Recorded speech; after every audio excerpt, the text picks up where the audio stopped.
Hey guys, very end of 2023 here. This probably won't go up until the new year, 2024, but we just got back from Hot Springs.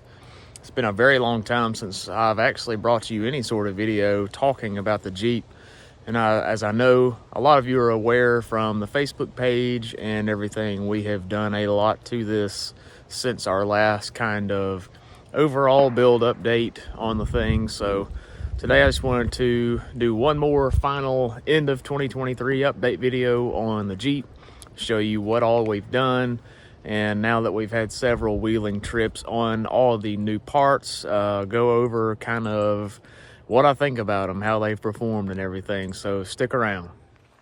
Again, real quick for anybody that's new, just a 5-second overall build list on the Jeep. This is an 04X with the 5-speed manual 4-liter.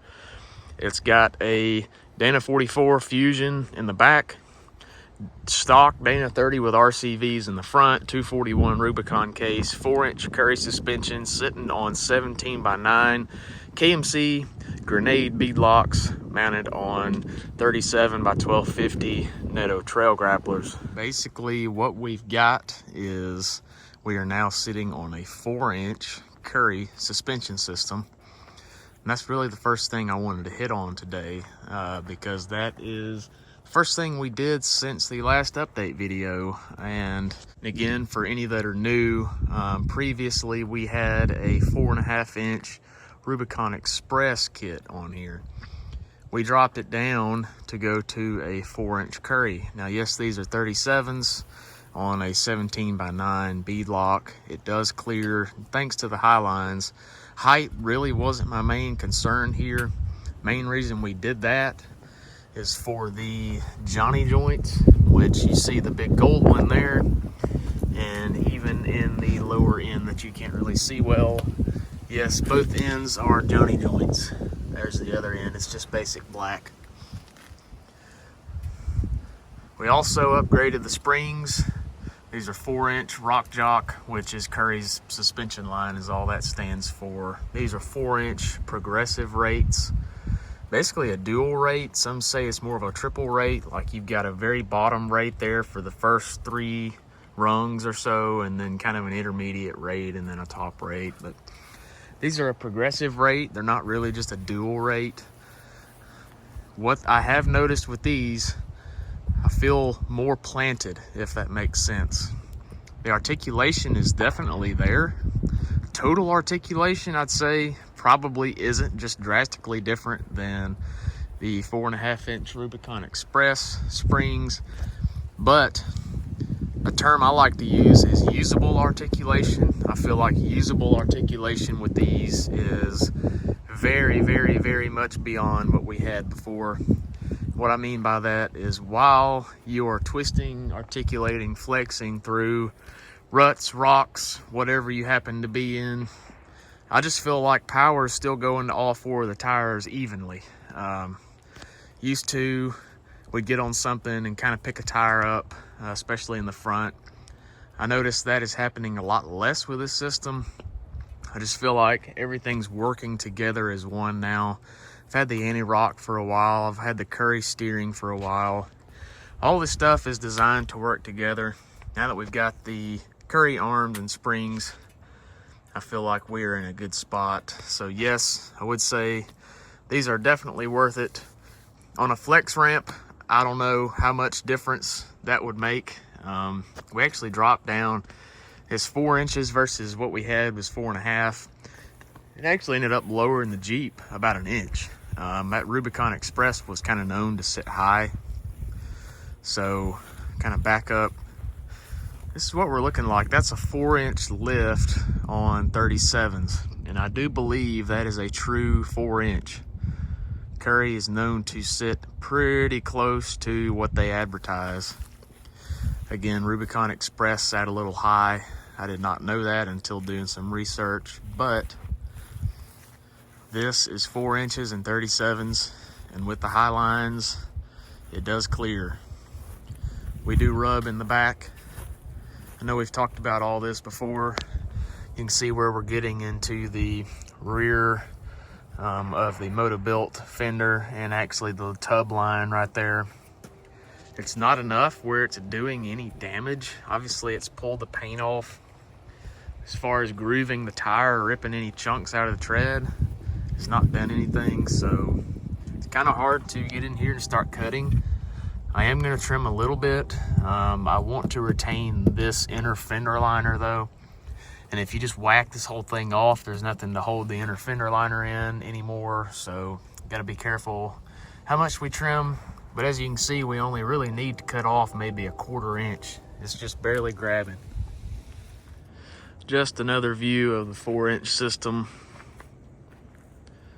Reason it looks like it sits so high in the front compared to the back is simply just the Moto-Built Highlines. They make a Highline fender, or actually you can move this one up and cut the tub. Just don't really like it too much, but that's how the 4-inch system sits. Like I said, it seems to be pretty true to what Currie advertises, which is 4 inches.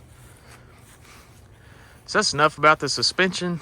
I just wanted to talk about that first, since it's the first thing we did since the last video. Overall thoughts, very worth it. Flex is amazing, ride's good. No more noises, no more pops. The springs stay in place. Main difference I noticed is more usable articulation. What I mean is feeling more planted while you're flexed, allowing the tires to stay on the ground and pulling you forward. So next up, did a video on this one. I just wanted to cover it real quick. The 4-to-1 case. We got a 241 OR Rubicon case out of an 03. Bought it on the internet. Had it shipped to the house.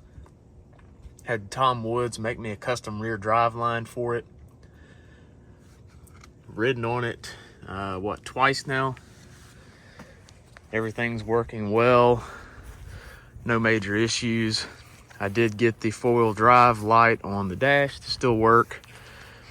And did another Novak cable system to where I could retain my cable shift kit, which makes shifting through the gears nice and easy. There it is, way up there.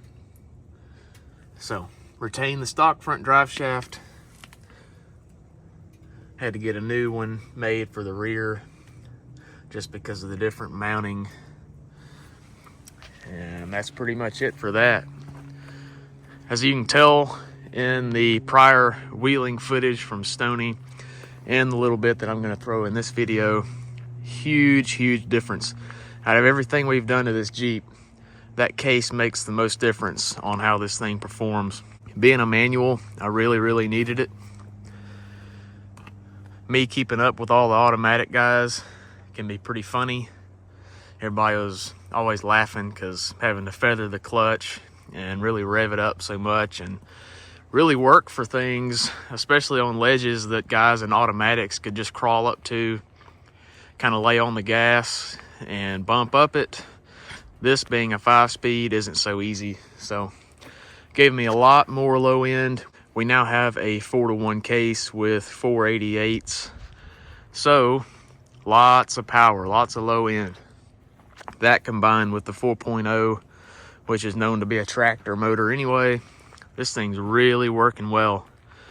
That's what I was telling my buddy on the way back from Hot Springs. This thing, I was just so impressed with how it did at Hot Springs that part of me doesn't even want to change anything else. But I do still want to eventually get a 44 up front. I just have a feeling that I'm living on borrowed time on the Dana 30.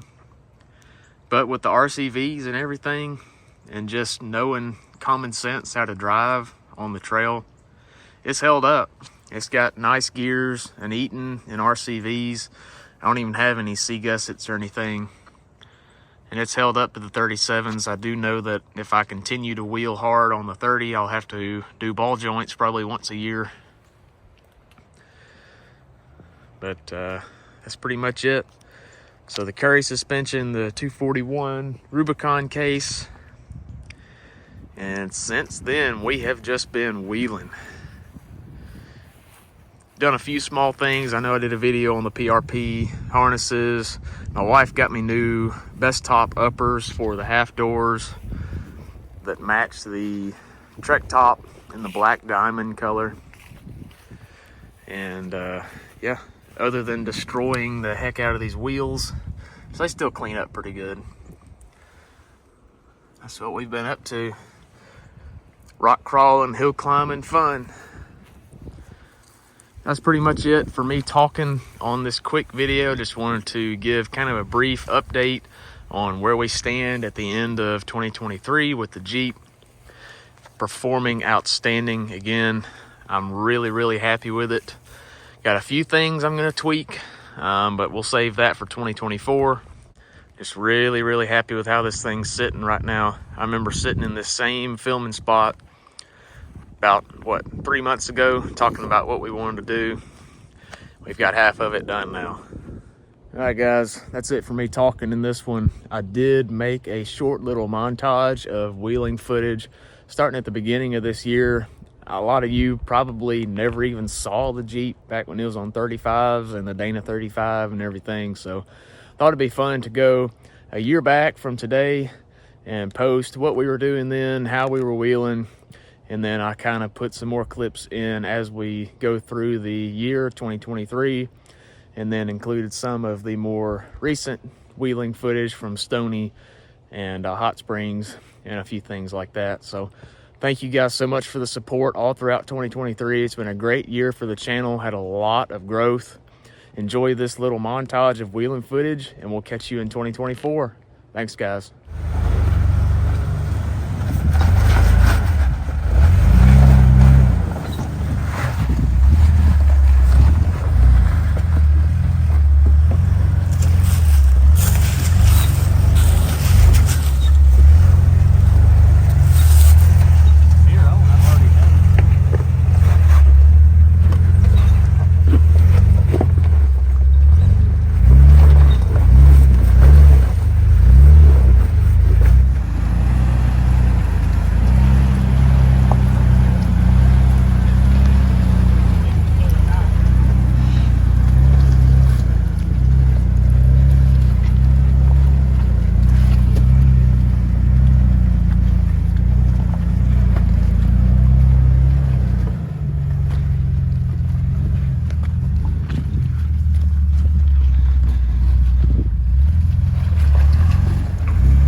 Slip off. There it is. Go.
feel bad.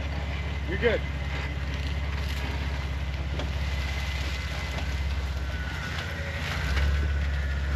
Put it on down.